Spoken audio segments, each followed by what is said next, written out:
بسم اللہ الرحمن الرحیم رب زدنی علما۔ السلام علیکم ورحمۃ اللہ وبرکاتہ۔ محترم ناظرین، آئیے آج کے اس ویڈیو میں ہم معلوم کرتے ہیں سیر علماء کرام کا 112واں نمبر، اور ہماری شخصیت ہیں جن کے متعلق آج ہم بات کریں گے، ابو المظفر السمعانی۔ ابو المظفر السمعانی، یہ جو سمعانی کتاب الانصاب کے مؤلف ہیں ان کے دادا ہیں۔ ان کا نام کیا ہے؟ مکمل نام سنیں، پریشان نہ ہو۔ منصور بن محمد بن عبد الجبار بن احمد بن محمد بن جعفر بن احمد بن عبد الجبار بن فضل ابن ربیع ابن مسلم ابن عبداللہ التمیمی المروزی الامام ابو المظفر السمعانی، مشہور ہیں ابو المظفر السمعانی کے نام سے۔ سمعانی سمعان کی طرف نسبت ہے۔ 426 ہجری کو پیدا ہوئے، 426 ہجری کو پیدا ہوئے مرو میں، جو خراسان کا شہر ہے۔ علم و زہد والے گھرانے میں آپ کی تربیت ہوئی۔ اپنے والد ابو منصور سے فقہ حاصل کیے، حتیٰ کہ مذہب ابو حنیفہ میں خوب مہارت حاصل کیے، اور اپنے اقران میں نمایاں ہوتے گئے۔ حدیث کا علم بھی اچھی طرح سے حاصل کیا، حتیٰ کہ اہل نظر میں سے ہو گئے۔ 30 سال تک مذہب حنفی کو اپنائے ہوئے تھے، اس کے بعد مذہب شافعیہ کو اختیار کر لیے۔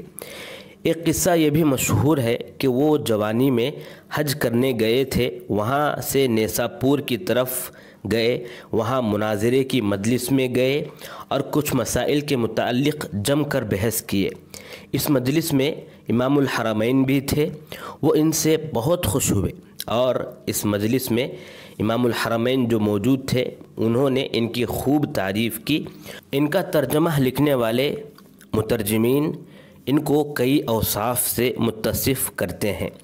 ان کے بارے میں بعض نے کہا کہ امام تھے، علامہ تھے، مفتی خراسان تھے، شیخ شافعیہ تھے، اپنے عصر کے امام تھے، اپنے فن میں بے نظیر تھے۔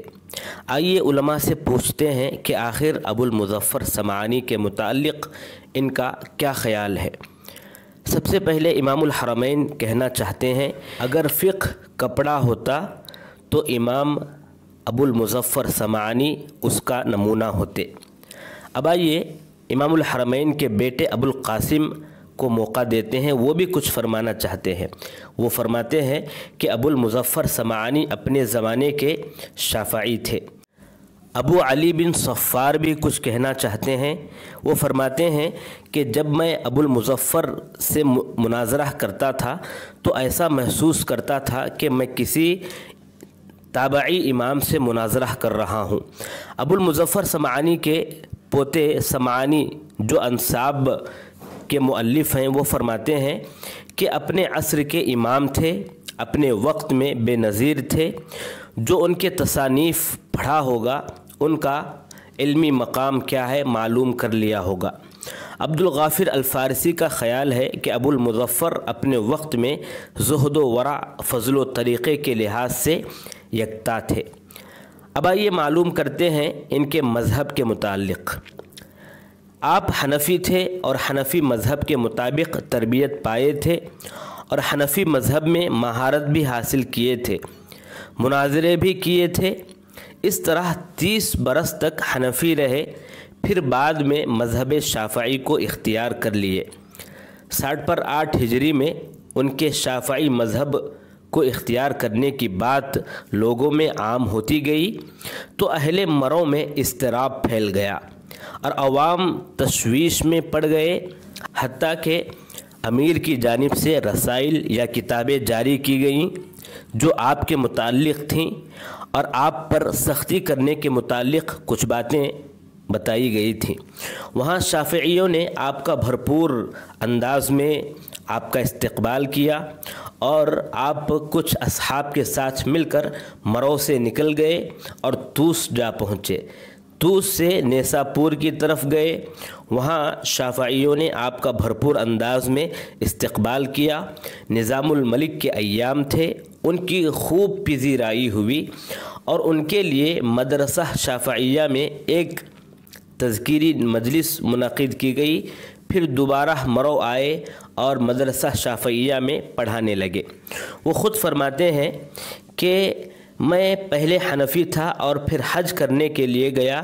جب میں سمیرہ نامی جگہ پر پہنچا تو خواب میں نے دیکھا اللہ تبارک و تعالیٰ مجھ سے یوں کہہ رہے ہیں کہ اے ابو المظفر ہماری طرف لوٹ آؤ۔ تو میں سمجھ گیا کہ وہ مذہب شافعی مراد لے رہے ہیں اور میں مذہب شافعی کو اختیار کر لیا۔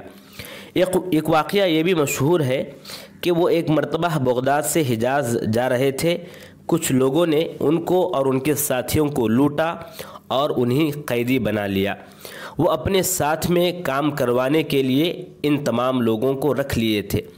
ایک مرتبہ ہوا کیا، جہاں پر وہ رہ رہے تھے ان کے امیر کی بیٹی کی شادی ہونی تھی اور وہ باتیں کر رہے تھے کہ چلو فلاں جگہ چلتے ہیں، وہاں فقہا موجود ہیں، ان فقہا کی موجودگی میں نکاح کرواتے ہیں۔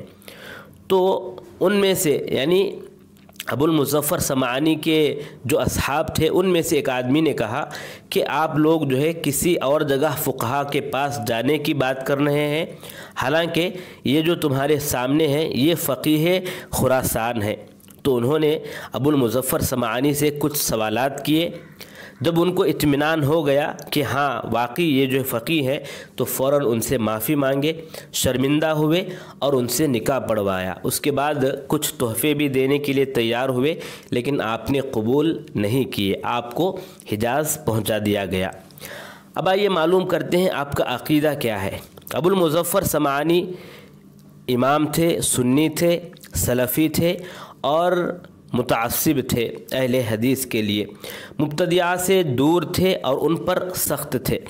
امام ذہبی رحمہ اللہ فرماتے ہیں کہ اہل حدیث سنت اور جماعت پر آپ متعصب تھے، مخالفین کے آنکھوں میں آپ کانٹے کی طرح چبھتے تھے، اہل سنت کے لیے حجت تھے۔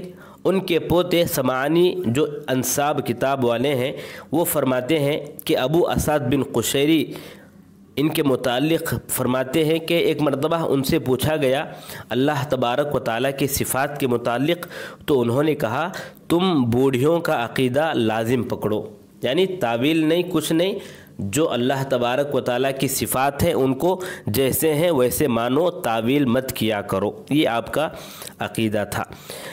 اور آپ کی کتابوں میں اگر دیکھیں گے تو آپ کا عقیدہ، آپ کا منہج کیا تھا، یہ جو ہے آپ ان کے الفاظ میں بخوبی دیکھ سکتے ہیں۔ وہ فرماتے ہیں کہ اگر کسی مبتدع کو دیکھو تو دوسرا راستہ اختیار کر لو۔ اسی طرح فرماتے ہیں جب فرقہ ناجیہ کے متعلق پوچھا گیا تو جواب ملا کہ ما انا علیہ و اصحابی، جس پر میں اور میرے صحابہ ہیں۔ تو ضروری ہے کہ ہم جانیں کہ کیا ہے جس پر رسول اور صحابہ موجود تھے، اور جاننے کے لیے نقل ہی ہمارے لیے ذریعہ ہے۔ حافظ فرماتے ہیں کہ حافظ ابن حجر رحمہ اللہ فرماتے ہیں کہ وہ آیات اور احادیث سے استدلال کرتے تھے کہ متکلمین کا طریقہ غلط ہے، جو وہ صفات میں جسم، جوہر اور عرض کی تقسیم کیے ہیں یہ غلط ہے، اور اس کا توڑ جو ہے قرآن و حدیث سے آپ کرتے تھے۔ سلف صالح سے منقول ہے، آپ فرماتے ہیں کہ سلف صالح سے منقول ہے کہ بدعت سے وہ لوگ روکتے تھے اور اتباع کی طرف بلاتے تھے، لہٰذا ہر آدمی کو چاہیے کہ وہ جو ہے اتباع کی طرف آگے بڑھے اور بدعت سے بچنے کی کوشش کرے۔ اور علم کلام سے سلف روکتے تھے اور علم کلام کو شک و شبہ کا ذریعہ مانتے تھے۔ ایمان کی تعریف آپ یوں کرتے ہیں کہ ایمان دل میں یقین کرنا ہے، زبان سے اقرار کرنا ہے اور ارکان پر عمل کرنا ہے۔ اب آئیے آپ کی مصنفات کیا کیا ہیں، آپ کی کتابیں کیا کیا ہیں، آپ کے آثار آپ نے کیا چھوڑے ہیں، اس کے بارے میں معلوم کرنے ہیں۔ آپ کی مشہور تفسیر ہے تفسیر، اسی طرح ایک کتاب ہے کتاب الاستلام فی الرد علی ابو زید الدبوسی، اسی طرح ایک کتاب ہے کتاب القواطع فی اصول الفقہ، اسی طرح ایک کتاب ہے کتاب الانتصار لأہل الحدیث فی الرد علی المخالفین. اسی طرح ایک کتاب ہے کتاب البرہان. اسی طرح ایک کتاب ہے کتاب المنہاج لأہل السنہ. اسی طرح ایک کتاب ہے کتاب القدر. اسی طرح ایک کتاب ہے الامالی فی الحدیث. اسی طرح ایک کتاب ہے تقویم الادلہ. اب آئیے آپ کے شیوخ کی بات کرتے ہیں. آپ کے شیوخ میں آپ کے خود والد ہیں ابو منصور السمعانی. اسی طرح ابو غانم احمد بن علی القراعی، عبد الصمد بن مامون، ابو الحسین بن مہتدی باللہ، ابو صالح المؤذن، ابو علی الشافعی، ابو القاسم الزنجانی، بجرجان ابو القاسم الخلال. آپ کے تلامذہ میں ان کے اولاد ہیں. اسی طرح عمر بن محمد سرخسی، ابو نصر محمد بن محمد الفاشانی، محمد بن ابو بکر السنجی، اسماعیل بن محمد التیمی یا التمیمی، ابو نصر الغازی، ابو سعد ابن البغدادی. یہ آپ کے تلامذہ ہیں. آپ کی وفات 480 پر 9 ہجری کو ہوئی. انا للہ و انا الیہ راجعون. اللہ تبارک و تعالی آپ کی خدمات کو قبول فرمائے اور آپ کو جنت الفردوس میں اعلیٰ مقام عطا فرمائے. آمین یا رب العالمین.